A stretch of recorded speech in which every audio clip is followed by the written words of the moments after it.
awesome. And we are with Brian Martin and Stephen Brunel from the Arts. How are you guys doing today? Doing good. Awesome. We're going to talk to them today a little bit about what they're doing here.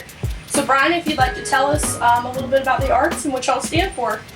The Arts' purpose basically is to take local artists' works, reproduce them, and then resell them with a portion of the proceeds benefiting the artist, an individual in crisis in our community, and also sustaining us, the business. And Stephen is one of their main designers. Would you like to talk about a little bit what you do to incorporate your artistic side into the arts? Well, I mean, as of right now, like you said, I'm one of the main designers. So just starting out with, most of the shirts we had that we were doing for charities, a lot of the prints and posters and things like that was my art before we got some other artists on board, which now I think we have 10 or 12 artists, quite a few. And of course, kind of a curator position as well. We haven't had a lot of submissions that unfortunately we haven't been able to add just because the work wasn't quite ready yet to be sold on a retail outlet. That's always sad emails to have to send, but yeah, those types of things as well. He's more of the marketing business side, kind of a curator on the back end as well. Great. Well, do you do a lot of client work as well? Yes, I am a full-time digital artist as well. I work with a lot of bands, clothing lines, different companies, websites, whoever wants an illustrator, basically. I've done work for Wu-Tang Clan, lots of stuff for Sublime. I'm doing a logo design for Dread Central right now, or not a local, but a horror website. Just a lot of different stuff. Kind of a hired gun. That's how we've been sustaining the arts in the meantime. Is we've both been working on different client stuff. We just finished a website for Chambliss, and just done a lot of different things or whatever to keep it going. Which was kind of after One Spark last year. We knew we had to have a backup plan, so we've pretty much been working on that. That's how we ended up here at TAC, the Artist Center. This beautiful space you see us in, and like I said, we've been working hard at keeping it going. Could you tell us a little bit about your experience with One Spark from a local community aspect?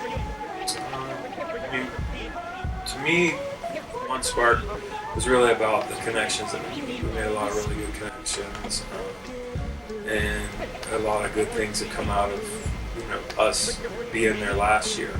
If I had to do over again, I might not spend as much money as I did doing it.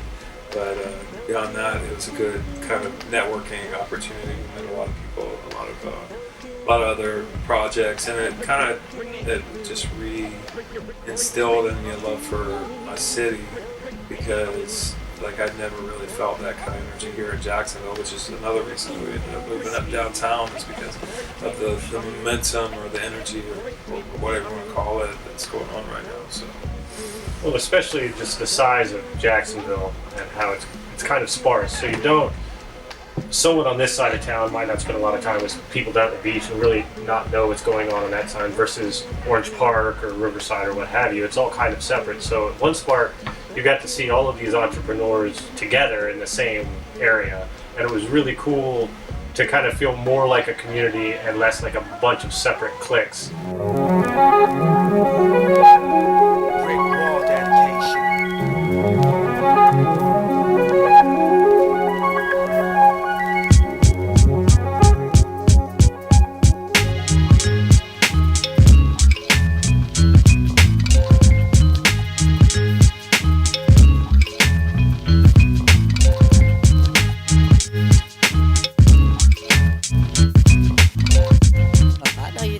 Brian, could you tell us a little bit about your motivation to include the charity aspect into your business model? Actually, I was shot in a robbery in 2007 at my t-shirt shop.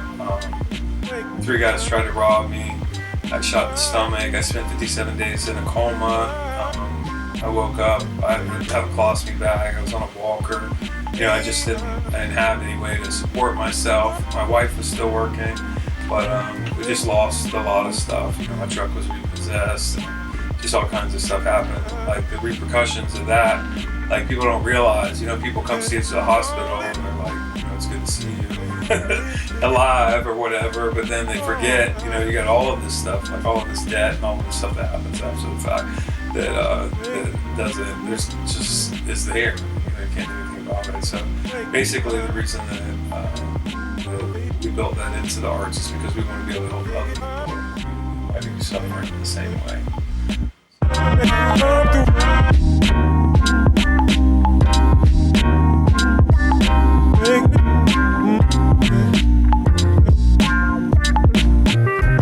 love that y'all are located right here in the middle of downtown, right next to Union Plaza. Is it been a positive experience being just in the central of all this hustle and bustle and this activity down here in downtown?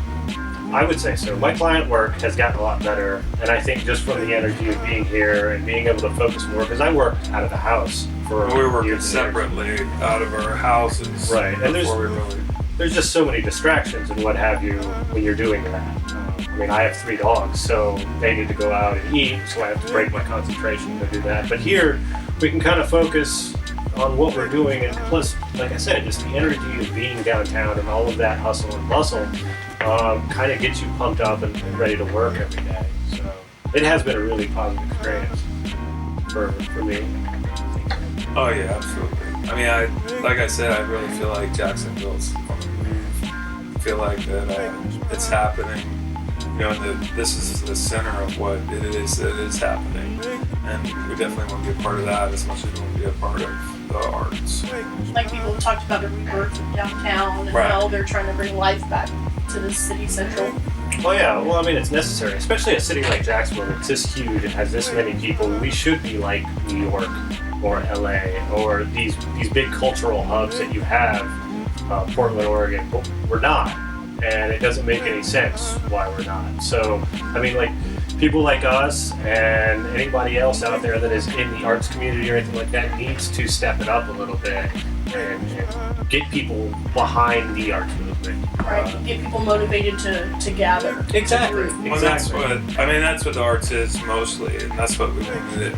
The idea of what it is that we're doing is it's a matter of taking, you know, something that somebody loves to do and then recreating that, reselling it, and then actually giving a portion of that back to the community.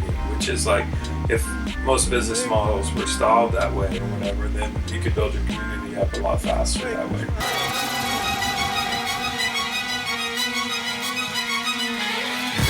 C4, dipshit, put that back. I said a detonator. I need some dudes up here who speak American, goddammit. He's making a fucking sweater back here. I'm trying to put Tiger Bomb on this jungle's nuts. They're saying Dylan Vaughn is hilarious until he drop napalm bombs all in your areas.